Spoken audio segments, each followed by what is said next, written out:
let's look very carefully at the slide. And the slide here presents a very beautiful picture of the younger Mammon statue of Ramesses II in the British Museum. And its imminent arrival in London may have inspired the poem that is Ozymandias, written by Shelley. If we look at the statue, we find the pomp and pride and the glory on the face of this particular king of Ramesses II. Now that Shelley has written the poem Ozymandias, he would like to give importance to the pomp and glory of the king, but Shelley wants to emphasize through this poem is that time plays an important part in the life of man. Nothing remains forever. Our glory, our name, our body, all are subject to mortality. Nothing remains. So here we find the poem, and the most important part of the poem is the following lines that we find in the poem. I quote, "My name is Ozymandias, King of Kings. See the pride words of the King Ozymandias, King of Kings. Look on my works, ye mighty, and despair." When you look at my works, I am a very mighty king, and then you will become a man with despair. Nothing beside remains round the decay of that colossal wreck, boundless and bare. The lone and level sands stretch far away. Here we find the photograph of Ozymandias by Shelley. We find the king's head is shown as a piece of a wreckage, and then his two legs, they are also shown there. Only two legs, vast legs, are standing. Nothing remains in a vast place of sand, a kind of a desert, a place where very few people would like to travel. Then in the poem Ode to a Skylark, Shelley invokes the bird skylark and expresses his love for nature throughout the poem. To a Skylark is a poem completed by Shelley in late June 1820. Shelley got his inspiration while he and his wife, Mary Shelley, were taking an evening walk in the country near Livorno, Italy. And here is the beginning of the poem. I would like to quote from the poem.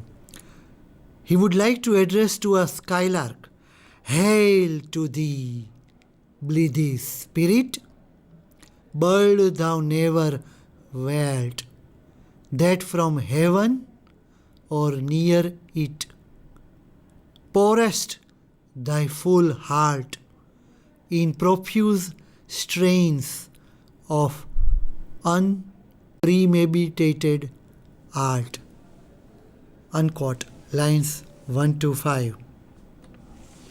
And then here look at the picture of the very innocent bird skylark that we often find in subcontinents of India also. And this particular bird, skylark, is a very kind of an innocent and very common bird that is often found by the romantic poets when they talk about their love for nature in their poetry. Now we come to the third important poet of the Romantic age. And this third poet, that is John Keats, is the third one of the second generation of the Romantic poets. His period is from 1795 to 1821. So he lived a very young life of 25 years. He was an English Romantic poet. He was one of the main figures of the second generation of Romantic poets, along with Lord Byron and Percy Bysshe Shelley. In the poetry of Keats, we find that he was inspired by Greek art, culture, and mythology. He was also inspired by Elizabethan poets, and especially like Shakespeare and Spenser. He was a pure romantic poet. Love for nature is the chief characteristic of all the romantics. Keats also loves nature, but he loves nature for the sake of nature.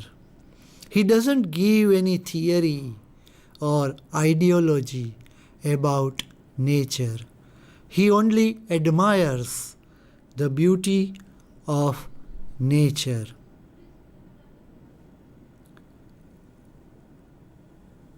Keats does not involve his personal feelings in his poetry. He writes poetry only for pleasure. The most important element in Keats's poetry is his love for sensuousness of life.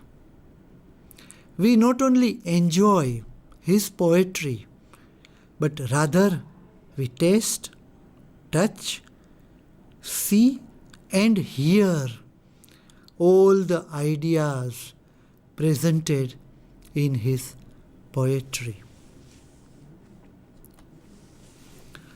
The whole of our body is involved in his poetry when we read him. Keats's love for beauty is reflected in almost all his poems.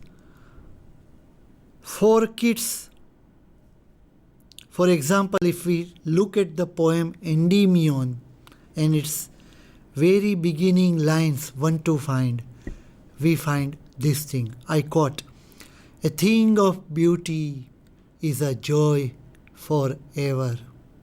Its loveliness increases.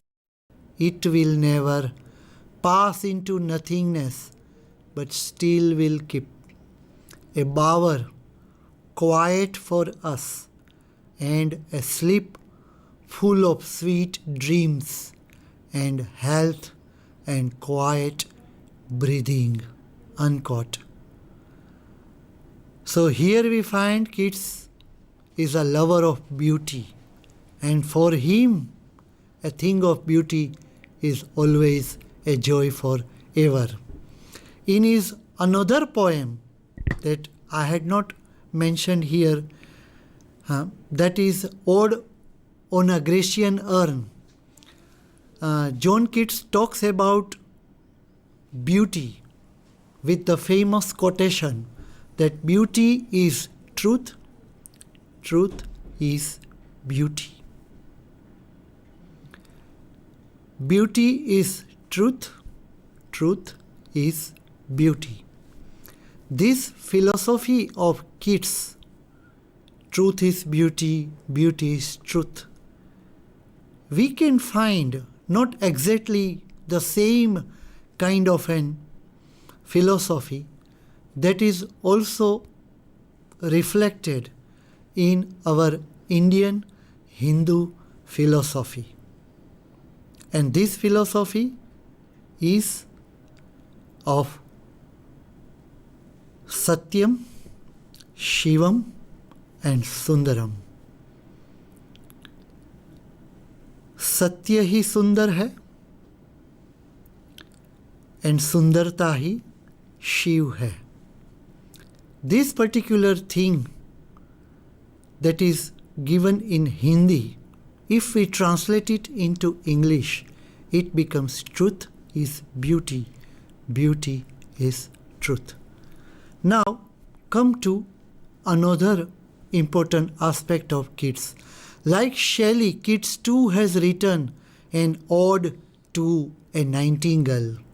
In the earlier part of our presentation, we had seen that Shelley had presented an ode to a skylark, a bird skylark.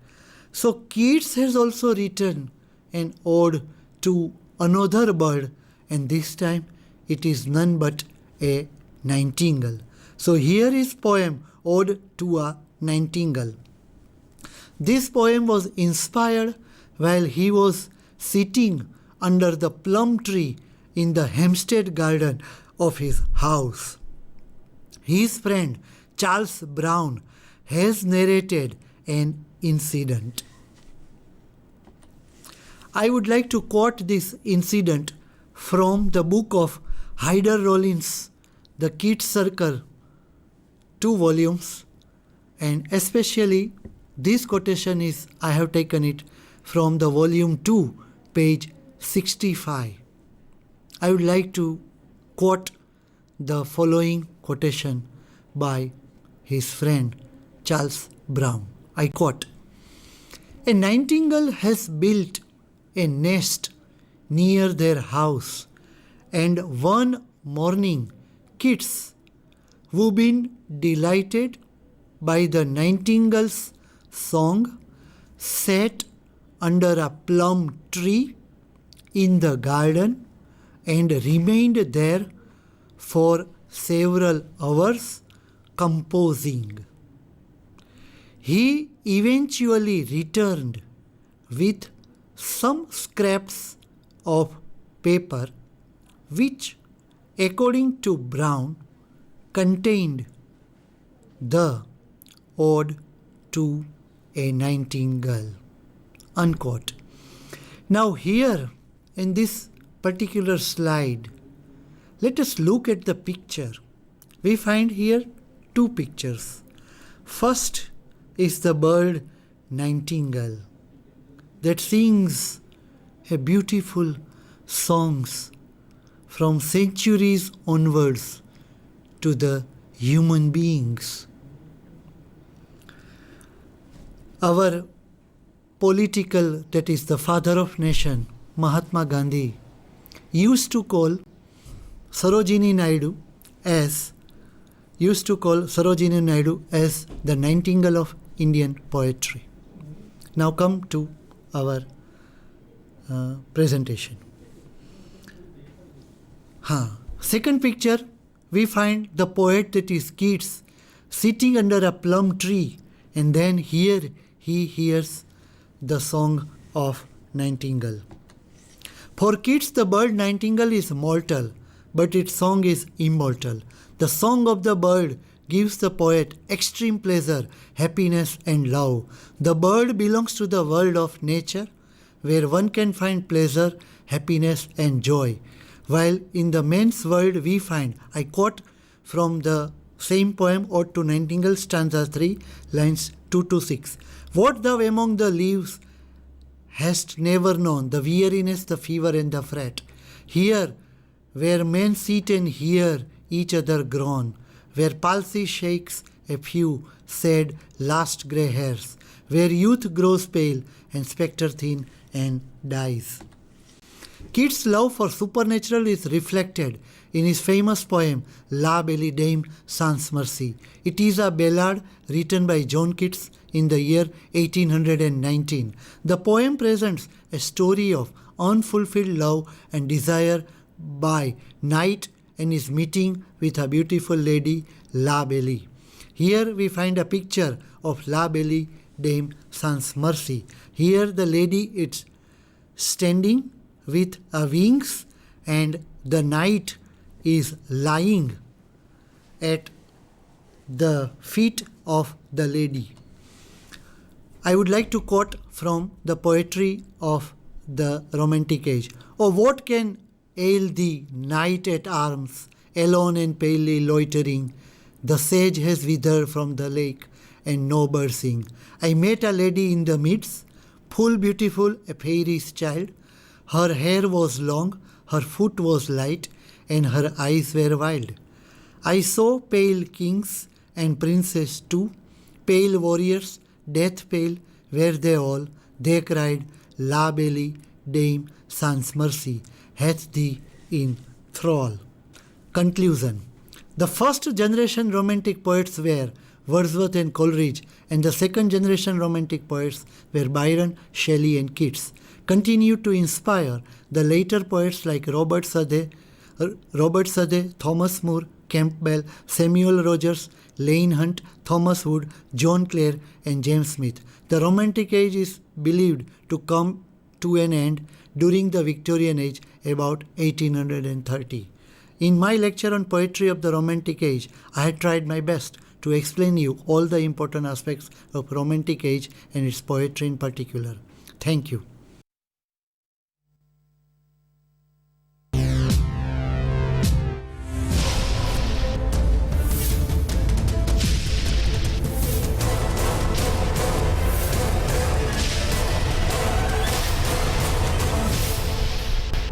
SANDHAN,